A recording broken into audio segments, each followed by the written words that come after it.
Selamat pagi Pak Suyoto dan teman-teman. Kami kelompok 3 akan mempresentasikan hasil diskusi kami mengenai kecerdasan buatan selama sepekan ini. Sebelum kami menjelaskan, kami akan memperkenalkan diri masing-masing.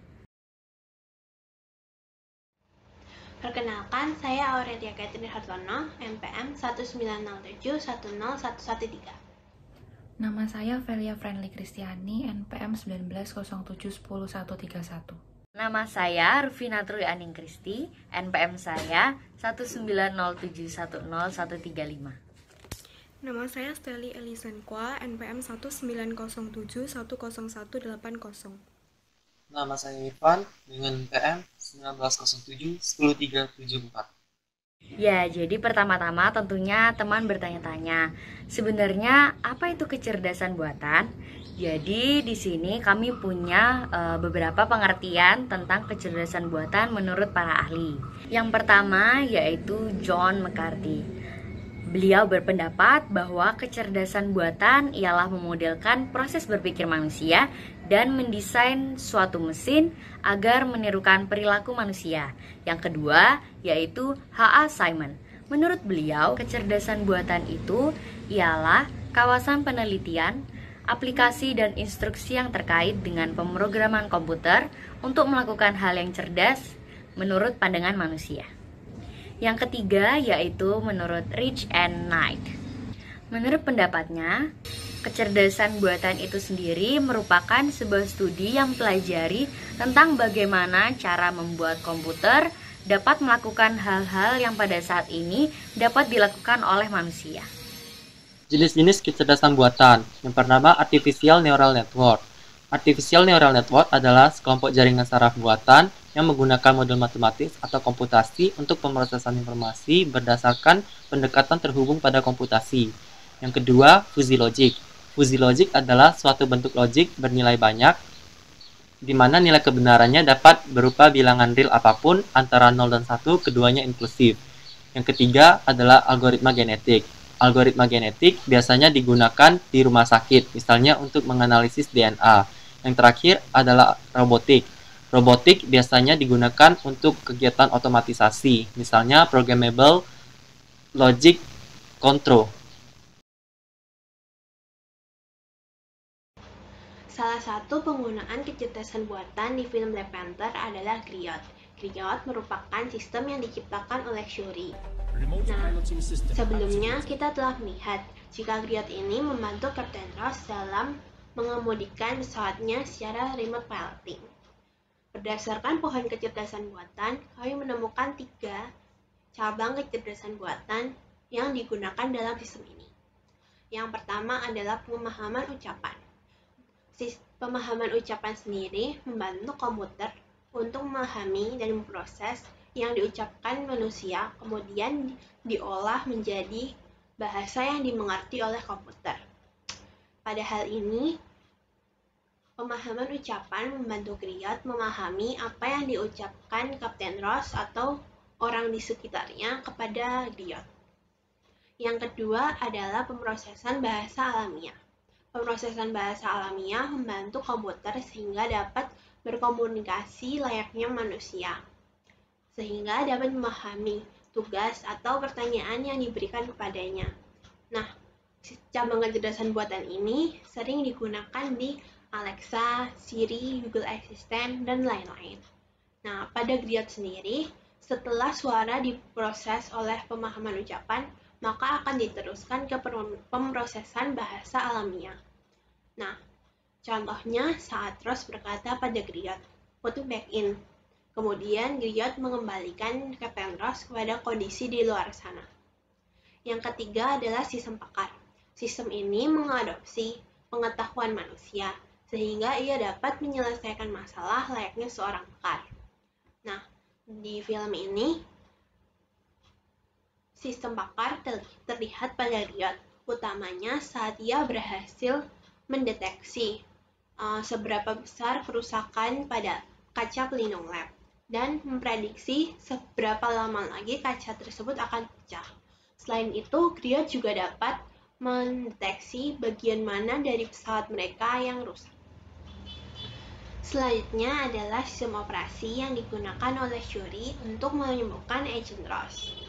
Di aplikasi ini, kami menemukan cabang kecerdasan buatan yang digunakan adalah komputer visi. Komputer visi sendiri dapat memahami dan menafsirkan gambar digital, mengklasifikasikan objek, dan bereaksi terhadap apa yang dilihatnya. Nah, ini terlihat dalam sistem operasi yang digunakan Shuri. Sistem ini dapat memproyeksikan bentuk tulang belakang Rose dan dapat menunjukkan bagian mana yang terluka, yaitu yang digambarkan dengan warna merah. Nah, selanjutnya ada Kimoyo Bits. Kimoyo Bits ini merupakan salah satu bentuk kecerdasan buatan yang ada di dalam film Black Panther.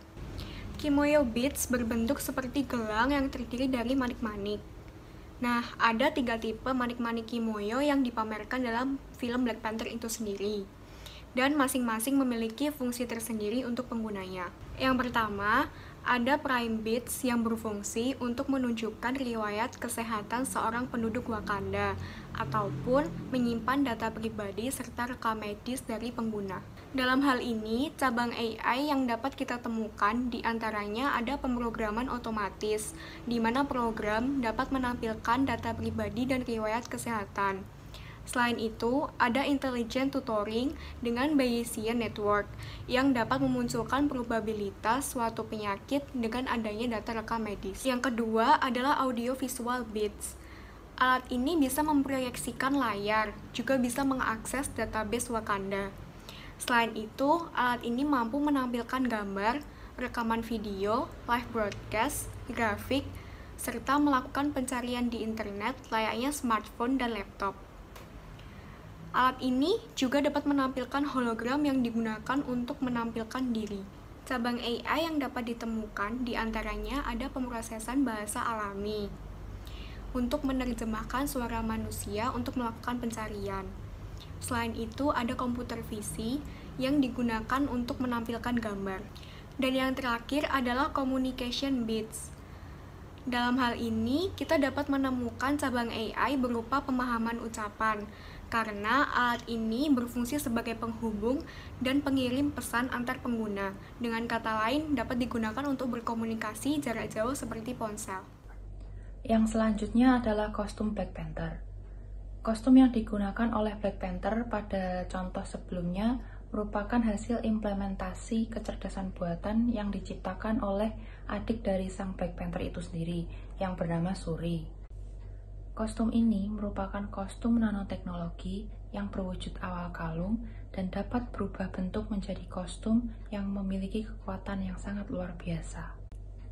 Seperti yang kita lihat pada pohon kecerdasan buatan, kostum Black Panther ini termasuk ke dalam cabang kecerdasan buatan yaitu pemahaman ucapan. Karena kostum Black Panther ini dapat berubah setelah pengguna mengucapkan kata go on atau nyala. Sebelum dapat mengenali suara, anggota tubuh di bagian leher disensor terlebih dahulu dengan menggunakan manik-manik EMP atau Electromagnetic Pulse Beat yang telah dijelaskan sebelumnya.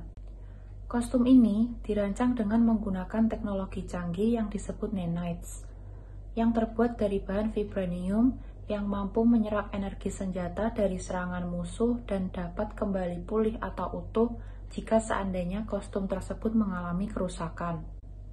Nanites merupakan teknologi yang terdapat pada lapisan kedua setelah vibranium, yang gunanya untuk menyerap energi kinetik dalam skala kecil untuk disalurkan kembali ke dalam skala yang 10.000 kali lebih besar dari yang diserap sebelumnya, atau setara dengan 100 kali lebih kuat dari kekuatan baja.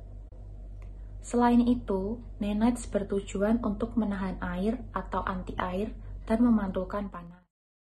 Dilihat dari cuplikan film sebelumnya, sneakers tersebut merupakan sneakers yang dipakai oleh Black Panther. Sneakers ini dirancang oleh Shuri, adik dari Black Panther sendiri, karena terinspirasi dari film Back to the Future. Adik dari Black Panther ini merancang sedemikian rupa sneakers ini dengan menggunakan nanoteknologi yang ada di laboratoriumnya yang di Wakanda, dengan beberapa keunggulan. Salah satunya yaitu agar mengoptimalkan penampilan dari Black Panther. Selain itu juga sneakers ini kedap suara, dimana ketika Black Panther menjalankan misinya tidak ada satupun orang yang menyadari keberadaannya. Tidak akan terdengar suara langkah kakinya, hentakan kakinya, maupun ketika ia lagi mendarat dari ketinggian tidak akan terdengar.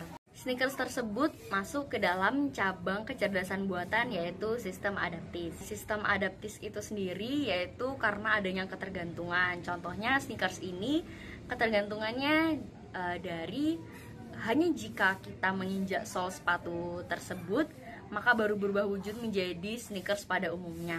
Jikalau kita tidak menyentuhnya sama sekali dengan telapak kaki kita, maka tidak akan berubah wujud sama sekali. Di film Black Panther, terdapat kereta levitasi magnetik atau kereta maglev, sering disebut juga dengan kereta api magnet. Pada pohon kecerdasan buatan, kereta levitasi magnetik ini termasuk ke dalam sistem pakar, karena kereta ini mengandung pengetahuan satu atau lebih pakar manusia mengenai suatu bagian spesifik, yaitu gaya magnet. Kereta ini memanfaatkan prinsip elektromagnetik atau gaya magnet untuk mengangkat kereta sehingga kereta dapat mengambang. Selain itu, memanfaatkan magnet sebagai pendorong. Dikarenakan kereta mengambang, maka kereta ini dapat melaju dengan kecepatan hingga 600 km per jam. Kereta levitasi magnetik berbeda dengan kereta Hyperloop, di mana Hyperloop tidak hanya menggunakan prinsip elektromagnetik, namun juga menggunakan prinsip termodinamika dan dinamika fluida, sehingga Hyperloop memiliki kecepatan hingga 1200 km per jam. Sekian penjelasan dari kelompok kami. Apabila ada kesalahan mohon dimaafkan. Terima kasih. Selamat pagi.